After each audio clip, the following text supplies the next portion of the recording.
எப்படி யாரு போயிடுச்சு யாரு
சன்னியாசிக்கு உண்டு எங்களை போல வாங்க விடுவரே உங்க மாதிரி ஏன் இருக்கு அப்படின்னு ஒரு இடத்துல நீங்க காட்டணும் மாட பிடிக்கணும் வந்திருக்கேன்.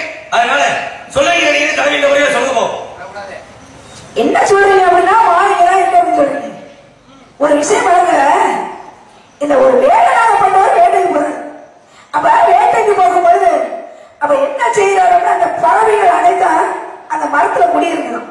அப்ப குடியிருக்கும் போது இவர் என்ன செய்யறாரு அப்படின்னா அப்ப அப்ப விட்டு அந்த மரத்துல எப்படியாவது பறவையை அடிக்கணும் அப்படிங்கிற ஒரு ஆசை. அப்ப அந்த பறவைகள் இருக்கும்போது அப்ப விட நேரத்துல என்ன செய்யறாரு அப்படின்னா அந்த மரத்துல பட்டு அந்த அப்பு அந்த அப்பு பட்ட உடனே அந்த மரமாகப்பட்டது பட்டு போய்விட்டது. அப்படி பட்டு போனதுமே இந்த பறவைகள் அடித்து அவங்க இருக்கும்போது தான் நம்மளுக்கு எவ்வளவு நிலையை கொடுத்து பழங்களை உண்ணுவதற்கெல்லாம் கொடுத்தது இப்படி பட்டு போய்விட்டது அப்படின்னு இந்த பறவைகள் அனைத்தும் வேற இடத்துக்கு போயிடுச்சான். அப்ப போகும்போது அப்ப என்ன ஒரு பறவை ஏகப்பட்டது மட்டும் அங்கே அமர்ந்துருச்சான். அப்ப இந்த வேடனுக்கு ஒரு ஆச்சரியம், என்ன காரணம், நம்ம அப்ப விட்டு அந்த மரம் பட்டு போய்விட்டது, ஆனா ஒரு பறவை மட்டும் அதே இடத்துல இருக்கிற என்ன காரணம் அப்படின்னு அந்த வேடுவராகப்பட்டவன் நினைக்கிறார். அப்படி நினைக்கும் போது அப்ப அந்த பறவையை கேட்கிறார் யாரு, இந்த வேடுவராகப்பட்டவன். பறவையை பார்த்த உடனே நான் வேற இடத்தில் தான் புரி வச்சேன், இருந்தாலும் இந்த மரத்தை பட்டு மரம் அணைத்து பட்டு விட்டது, நீ மட்டும் இந்த பட்ட மரத்தில் அமர்ந்து கொண்டு இருக்கிறாய, என்ன காரணம் அப்படின்னு இந்த பறவையை பார்த்து அந்த வேடுவன் கேட்கிறான். அப்படி கேட்ட உடனே அந்த பறவை என்ன சொல்லுதான், எனக்கு எவ்வளவு காலங்களாக நிழலை கொடுத்து பழங்களை கொடுத்து எனக்கு குச்சி குருவிகள் அனைத்தையும் பாதுகாப்பாக வைப்பதற்கு எனக்கு இடத்தை கொடுத்தது, அப்ப இருக்கும்போது இப்ப பட்டு போய் விட்டது என்று நான் வேற இடம் தேடி போகலாமா அப்படின்னு இந்த பறவை சொல்லிச்சான். இந்த பறவை சொன்ன உடனே அப்பதான் அந்த வேடுவன் என்ன சொன்னாரா, இந்த பறவைக்கு இருக்கக்கூடிய ஒரு பற்று அன்புகள் இல்லாமல் நம்ம தெரியாததாக அப்படி பேசிட்டோமே, அப்ப பட்டமரத்தில் விட்டுட்டோமே, இந்த பறவைகளுக்கு இருக்கிற ஒரு ஈவி இறக்கும் கூட அந்த இடத்திலேயே அப்படின்னு அந்த வேடுவனாக பட்டவுடன் தான். அப்ப உனக்கு என்ன வேண்டும் அப்படின்னு இந்த வேடுவன் கேட்கிறான் அந்த பறவை. அப்படி கேட்ட உடனே இந்த பறவை என்ன சொல்லுதா, தங்குவதற்கு எனக்கு நிலையை கொடுக்க வேண்டும், நான் எங்க போக வேண்டும் அப்படின்ட்டு இத்தனை பறவைகள் போனாலும் இந்த இடத்தை விட்டு நான் போக மாட்டேன் அப்படின்னு அந்த ஒரு பறவை சொல்லிச்சான். அப்பதான் அந்த வேடுவனாகப்பட்டவர் என்ன செய்யறாரு அப்படின்னா, அப்ப இதே இடத்துல உனக்கு இலைகளை பழங்களை அனைத்தும் கொடுக்கிறேன் அப்படின்னு வேடுவனாகப்பட்டவன் அன்று கொடுத்தாராம். அதே போல ஒரு விஷயம் பாருங்க, நாட்டு மன்னனாகப்பட்டவன் அந்த நாட்டு மன்னனுக்கு என்ன விஷயம் அப்படின்னா, அந்த நாட்டு மன்னனுக்கு ஒரு 10 பேர் கூடவே வேலை செய்யறோம். அப்படி வேலை செய்யும் போது அப்ப இந்த 10 பேர் இருக்கவங்க ஒருவராகப்பட்டவர் கேட்கிறாங்க, என்ன விஷயம் அப்படின்னா, இவங்க எப்படியாவது ஒரு கேள்வி கேட்கணுமே அப்படிங்கிற ஒரு ஆசை. அப்ப அந்த என்ன சொல்றாங்க, நாட்டு மன்னன் அவர்கள் எப்படி கேள்வி கேட்க போல, நீ என்ன அவ்வளவு பெரிய ஆளா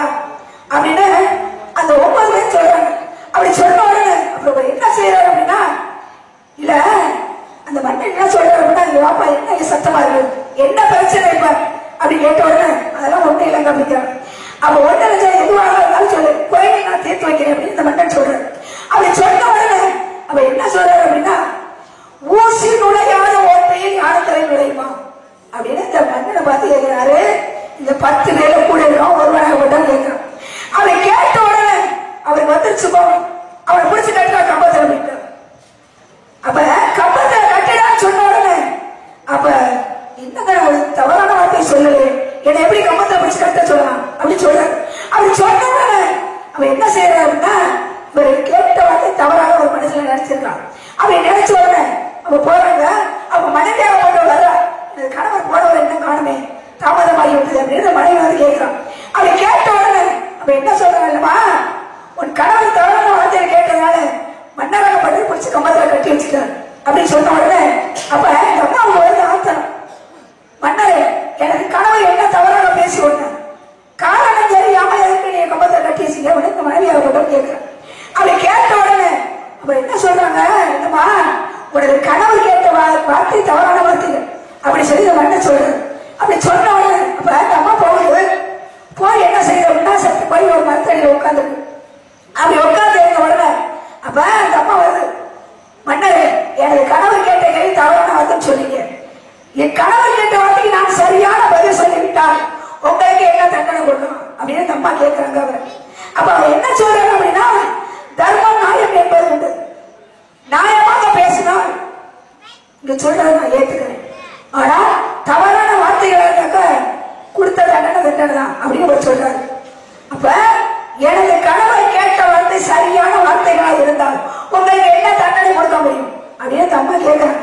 அப்படி கேட்ட உடனே ஒரு விளக்கத்தை சொல்லுமா அப்படிங்கிறாங்க. அப்படி சொன்ன உடனே அம்மா என்ன சொல்றாங்க அப்படின்னா, ஊசி நுழையாத ஓட்டையில் யானத்தலை நுழைய அப்படின்னா எல்லாருக்குமே தெரியும். இந்த ஆழ விதையாகப்பட்டது கண்ணுக்கு கூட தெரியாது. அந்த ஆழ விதை என்பது இந்த பூமியை வைத்துக் கொண்டு இவ்வளவு விதியை நேரம் ஓடி இருக்கின்றது. இதுதான் என் கணவர் கேட்ட வார்த்தைக்கு சரியான பதில் அப்படின்னு அம்மா சொல்றாங்க. அப்படி சொல்றாங்க. அப்ப அவ என்ன சொல்றா, அப்ப கேட்கிறாரு, அக்கம் பக்கத்துல கேட்கிறாரு, இந்த அம்மா சொன்ன வார்த்தை சரியான விடையாம.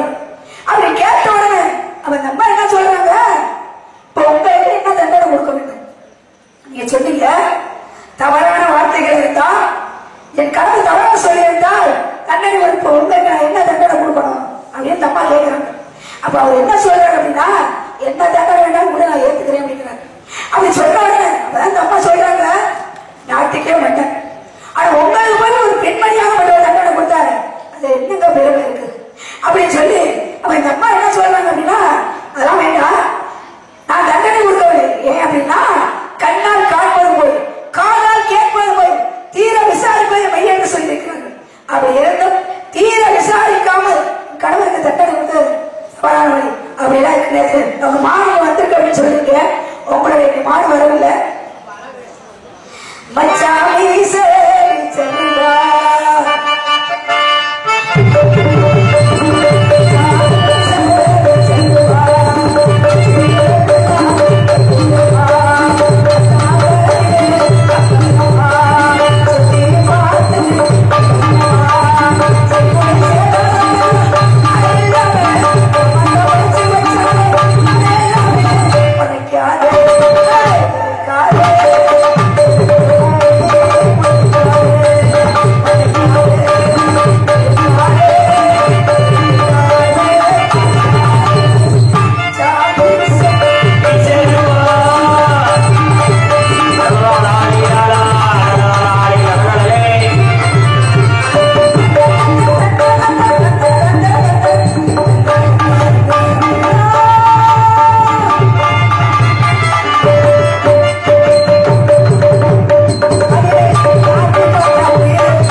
பக்குவமா எப்படி தெரியுமா சொல்லணும்? ஒரு புரிஞ்சலை சொல்ற போது ஏங்க இன்னைக்கு ஒரு நாளைக்கு தாங்க அரிசி இருக்கு வரையில வாங்கிட்டு வாங்க. ஏன் இன்னைக்கு ஒரு நாளைக்கு தாங்க உப்பு இருக்கு வரையில வாங்கிட்டு வாங்க. ஆக அரிசி இல்ல உப்பு இல்ல மிளகா இல்ல சொல்றதை காட்டணும், இல்லைன்னு சொல்றதை காட்டணும். இன்னைக்கு ஒரு நாளைக்கு தாங்க இருக்கு வாங்கிட்டு வாங்க. ஏன்னா பேசக்கூடிய வார்த்தை, ஏன்னா ஆகாசவாணி மேல இருந்து நம்ம பேசுகின்ற பொழுது மேல இருந்தே ஆசீர்வதிக்குமா? அப்படியே நடக்கட்டும், அப்படியே நடக்கட்டும், அப்படியே நம்ம என்ன பேசுறோமோ அதுதான் நடக்கும். ஆனா நல்ல பேச்ச பேசணும், நல்ல பேச்ச பேசினாலே நல்லா நடக்கும்.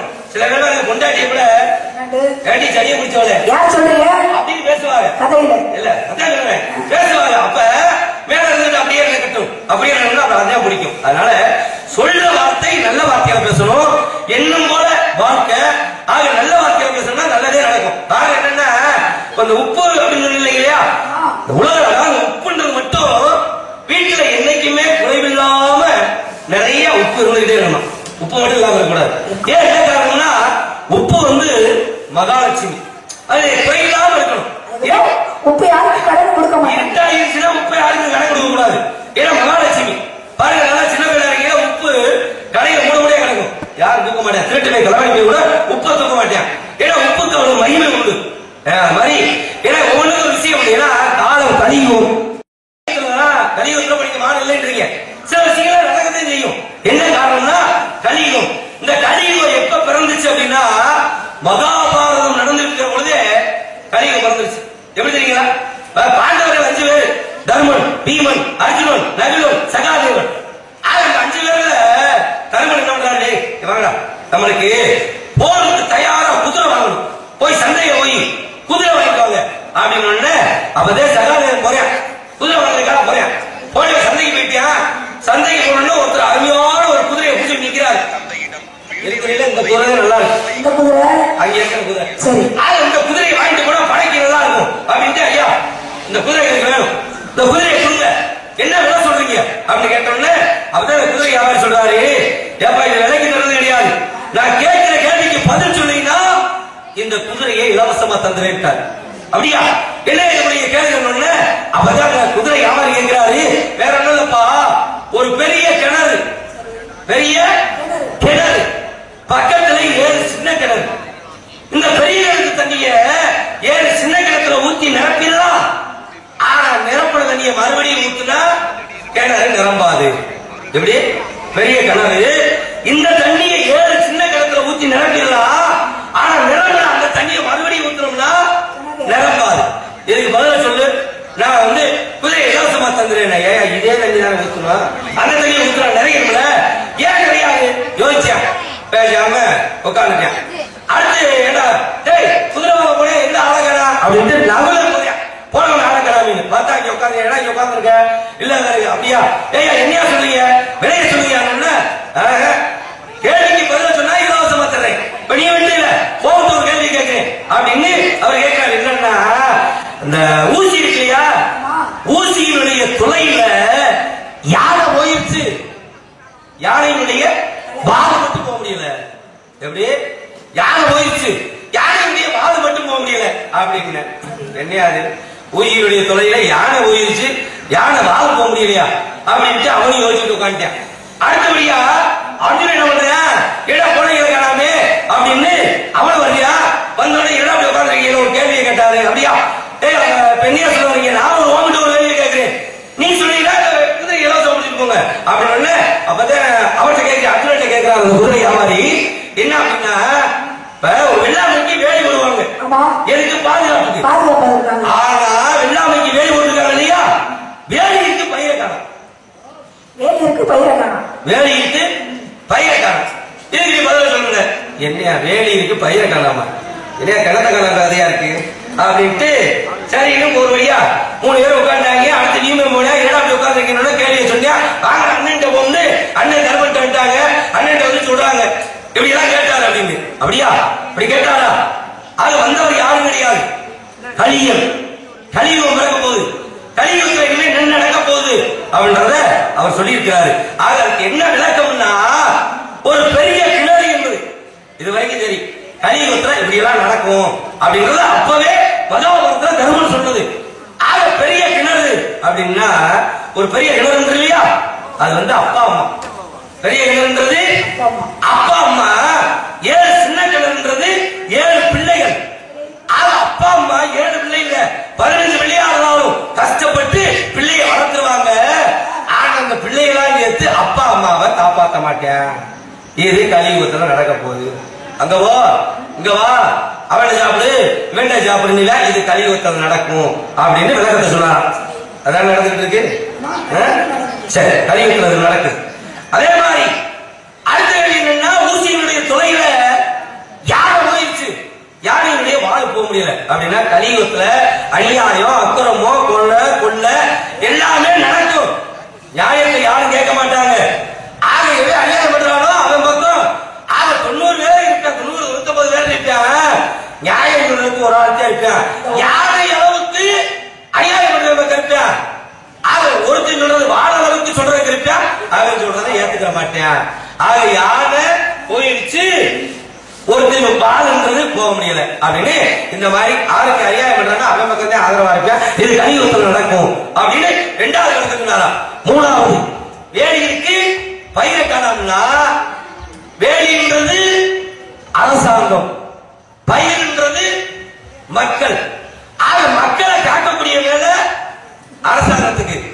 ஆனா கலியுகத்துல அரசாங்கம், அதிகாரிகள், அரசியல்வாதிகள் தாம் மனக்காரனாலும் தாம் லட்சாவதியாகணும், தாம் இல்ல அமெரிக்காவில் படிக்கணும் அப்படின்னு நினைப்பாங்களே தவிர மக்களை யாரும் ஏறெடுத்து பார்க்க மாட்டாங்க.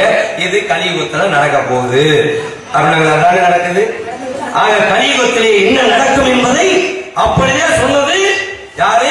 தர்மன். அதுபடிதான் நடந்துகிட்டு இருக்கு. ஏன்னா வாழ்க்கையில இருக்கிறது கொஞ்ச நாள். இந்த கொஞ்ச நாளைக்குல யாருக்காவது பயிர் உள்ளதா இருக்கும். இப்ப நீங்க உதவி செஞ்சீங்கன்னா நான் மறக்காம இருப்பேன். அப்படியே பாருங்க, இந்த தேக்கு மரம், தேக்கு மரம், இந்த வாழை மரத்தை பார்த்து கேள்வி வந்துச்சான். யாரு தெரியுமா? தேக்கு. என்னைய வீட்டுல நிலையா ஜன்னலா கட்டிலா உறுதியான நாடு, நிலநாட்டவே நாடு. ஆனா அந்த மனுஷன் ஒரு மாதிரி கும்பாபிஷேகம், ஒரு திருவிழா, ஒரு காது குத்து கல்யாணம்னா உன்னையதான் தூக்கி பண்ணி முன்னாடி கட்டுறேன். என்னை யாராவது கட்டுறானா? மனுஷன் நினைக்கிறது கோபமா வருது. நான் இவ்வளவு உறுதியானே, என்னை கட்ட முடியாது, யார் ஆவணத்தை தூக்கி கட்டிக்காங்க அப்படின்னு இந்த வாழை மரத்தை பார்த்து கேள்வி பண்ணிச்சா தேக்கு மரம். அப்பதான் தேக்கு மரத்துக்கு வாழை மரம் சொல்லிச்சா ஒரு விஷயம், உயிரோடு இருக்கிற பொழுது உதவி பண்ணணும், செத்த பின்னாடி நினைச்சா முடியாது.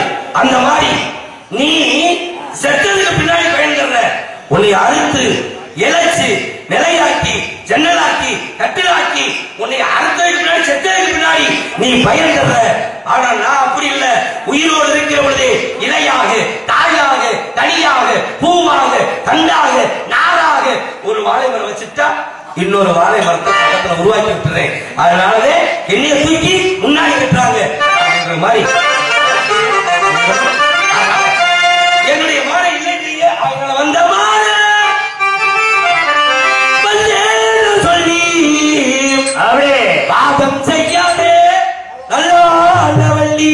ஆமாப்பா, நீ சொல்லிட்டு கொடுத்து விடு மாலை, கொடுத்து விடு, பிடிக்க விடு, என்ன பிடிக்க விடு, போயா வந்த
அவர் என்ன செய்யறாரு அப்படின்னா, நான் செத்து போயிட்டா என்னுடைய உடலை புதைக்க கூடாது, எரிக்க கூடாது அப்படின்னு சொல்றாரு. யாரு? இந்த பாண்டு மன்னன். அப்படி சொன்ன உடனே அவ என்ன செய்யறாருன்னா, சகாதேவன் சின்னவன், அப்ப சிறு பையனா இருக்கான். அவ இருக்கும்போது என்ன செய்யறாருன்னா, என்ன சொல்லி இருப்பாரு, நம்ம இறந்தது நம்மளுடைய உடலை புதைக்க கூடாது, எரிக்க கூடாதுன்னு சொல்லியிருக்காங்க. அப்ப என்னுடைய உடலை பிச்சு தரணும்னு சொல்லிடுறாரு. அப்படி சொன்ன உடனே பார்த்தா இறமன் நியமனாச்சன் எல்லாம் ஒரு 4 பேர் போறாங்க. ஏன் அப்படின்னா அந்த உடலை எரிக்கணும். அப்ப அந்த சகாதேவன் மட்டும் சின்னவன். அப்ப இந்த சிறுவனை பாதுகாப்பாக இந்த பாட்டு மன்னன் பார்த்து சொல்லி விட்டு பாரு. எல்லாரும் போயிட்டாங்க. கிருஷ்ணனோட சேர்ந்து கிருஷ்ணபுரத்தமா போறாங்க. அப்படி போகும்போது என்ன செய்யறாங்க அப்படின்னா, வேலையை தூக்கிட்டு வர்றாங்க. இப்ப நம்ம சுமதிட்டு வரும்போது வசதி உட்காரு, ரொம்ப வசதியா இருக்கு. அப்ப இந்த மகாலட்சுமி மட்டும் என்ன செய்யறாரு அப்படின்னா, அவர் நடந்து வர்றாரு. அவர் தலை மீது எல்லாரும் கட்ட தலையில நிக்க வர்றாங்க. ஆக கிருஷ்ணன் வரும் பொழுது அவர் தலைக்கு மேல அதான் வந்து கட்டு விரைந்து கொண்டு. அப்ப இந்த சகாதேவன் பார்த்தாராம், என்ன விஷயம், இப்ப இவர் வசதி உட்கார்றாரு, அவர்கள் வந்து வேறு கொண்டு வரும்போது சுமையோடு வந்தார்கள். நீங்க நடந்து வரையும் உங்க தலைமையில வேறு விரைந்து கொண்டு வருகிறது, உங்களுக்கு என்ன சரி அப்படின்னு கேட்ட உடனே அப்பதான் என்ன சொல்றாரு அப்படின்னா, அப்ப பாட்டு மன்னோட உடனே சகாதேவனை மட்டும் சாப்பிட்டான். அப்ப என்ன காரணம் அப்படின்னா, நடப்பது நடக்க போவது அனைத்தும் தெரியக்கூடியவன் யாரும் தெரியறதுக்கான காரணம் சகாதேவனுக்கு வந்தது. அவங்க அப்ப இப்ப இந்த விஷயம் என்ன அப்படின்னா, நீங்க மாலையெல்லாம் வந்துட்டோம்னு சொல்றீங்க, என்னதான் சொன்னாலும் உதவா போட்டாலும் கந்தனம் புத்தி கவட்டுகளை அப்படி இருக்கும்போது சொக்குப்படி வச்சிருக்கீங்கன்னாலே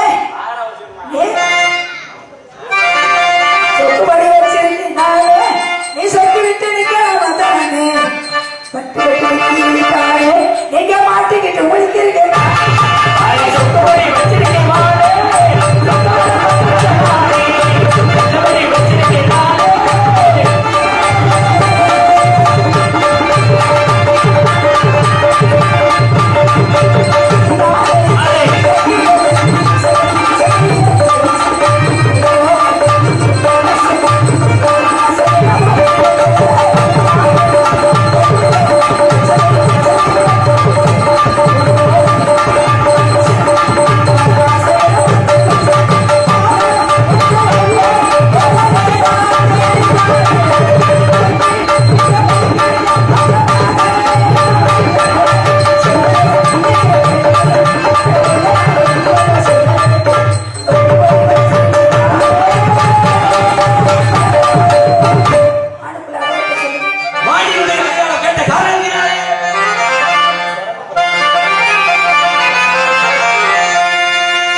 ஒரு மாடு பிடிக்கவில்லை. சரி சரி சரி ஒரு விஷயத்தை தெரியுமா?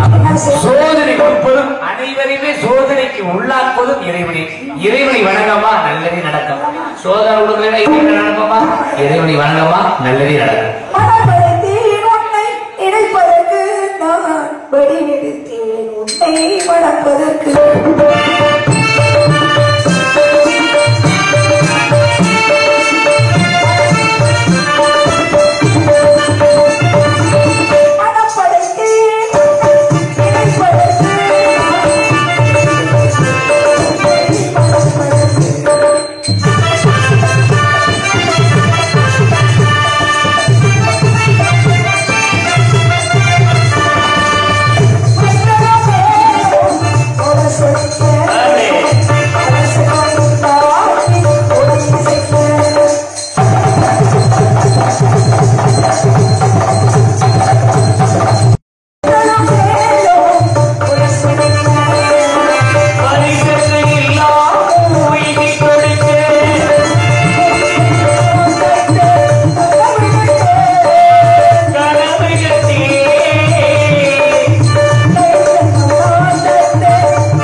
உலகமெங்கும் நாடெங்கும் தமிழ் கடவுள் என்று போற்றக்கூடிய முருகப்பெருமான் அப்படி இருக்கும் நேரத்திலே முதலில் தாரத்தில் இரண்டாக இருந்தால் முதல் தாரமாக வள்ளி தேவா என்று அழைக்க வேண்டும்.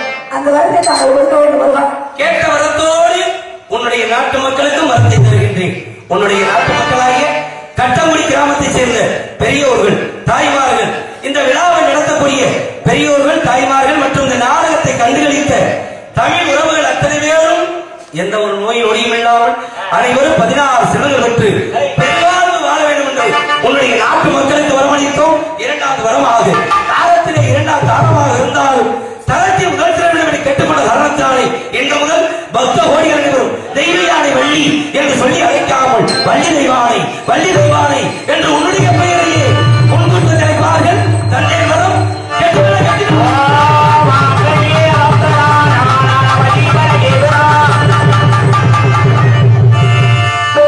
பாவமெல்லாம் தீர்ப்பவளே, நல்லவளே இல்லையம்மா, பாடி வரும் மேதையே, காப்பவளே தேவியம்மா, மழை போல துன்பங்களை காக்க வைக்கும் தேவியம்மா, கண்டங்குடியில் குடிகொண்ட தெய்வமே சௌடாம்பிகை அம்மனே, கட்டக்குடி மக்களை காப்பாளே, எங்களுக்கும் குறையும் உண்டே, அதைதான் ஆடலிலே சொல்லலாமா, எங்காயும் இல்லையே உங்கள் செல்லமாக காணலாமா, எங்களுக்கும் குறையும் உண்டே, அதைதான் ஆடலிலே சொல்லலாமா, எங்காயும்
அம்மன் துணையே அம்மன் துணையே சௌடாமியே அம்மன் துணையே எங்களுக்கு துணையும் அதை நான் அறிந்து சொல்லலாமா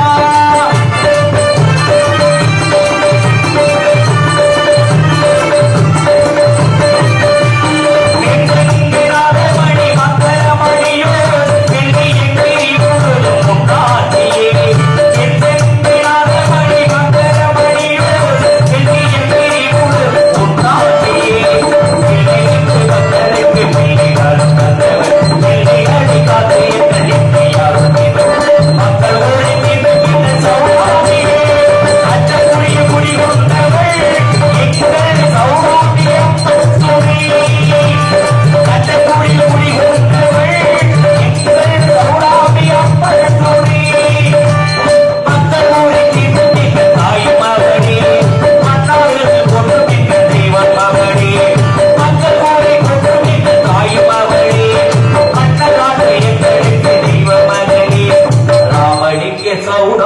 அம்மன் துணை ராமலிங்க சௌடாமியே அம்மன் துணை எங்களுக்கு துணையும் அதை நான் அறிந்து சொல்லலாமா என் தாயுமே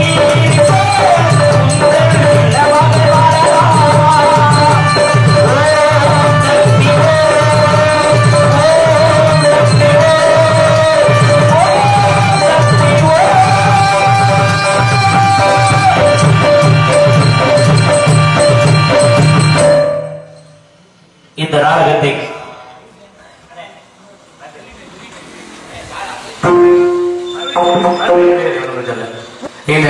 கண்டுபிடித்த நாடக ரசிகர் பெருமக்கள் அனைவருக்கும் மதிப்பின் மரியாதைக்குரிய தேவாங்கர் உதவிமுறை விழா கமிட்டியாளர்கள் நிர்வாக கமிட்டியாளர்கள் சௌடாம்பிகை இளைஞர் மன்றம் அன்புள்ளங்கள் தாய்மார்கள் பெரியோர்கள் சார்ந்தவர்கள் அனைவருக்கும் இந்த நாடகத்தை சிறந்த முறையில் ஒளிவுட அமைக்கின்ற அருமையான ஒளிவுட அமைப்பு இந்த நாடகம் ஒரு சிறப்பாக நடத்துகிற அது முக்கிய காரணம் ஒளிவுட அமைப்புதான் அப்படிப்பட்ட சிறந்த ஒரு ஒளிவுட அமைப்பகம் உள்ளதான் ஒளிபெருக்கி உரிமையாளருக்கும் அவருடைய ஆபற்றவர்களுக்கும் உயர்ந்த காவல்துறை அதிகாரிகளுக்கும் எங்களுடைய மதுரை தமிழ்நாடு நாடு நடிகர் சதி செல்வாகும் நாடக அமைப்பாளர் உங்கள் வீட்டு செல்லப்பிள்ளை உங்கள் அன்பை ஆதரவையும் எதிர்பார்க்கக்கூடிய முத்தமிழ் பிரஸ் உரிமையாளர் எஸ் கற்பூர சுந்தர கலசமாக மனமிழந்த நன்றி வணக்கம்.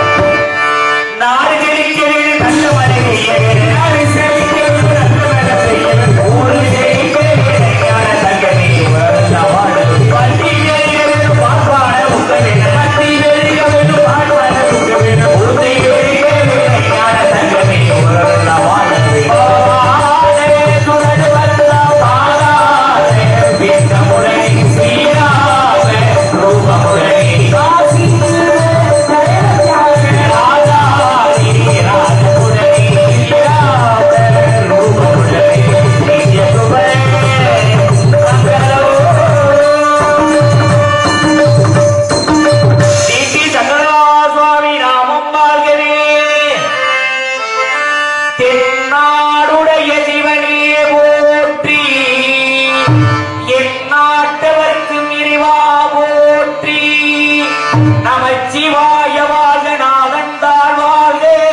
தனிப்பெரும் கருணை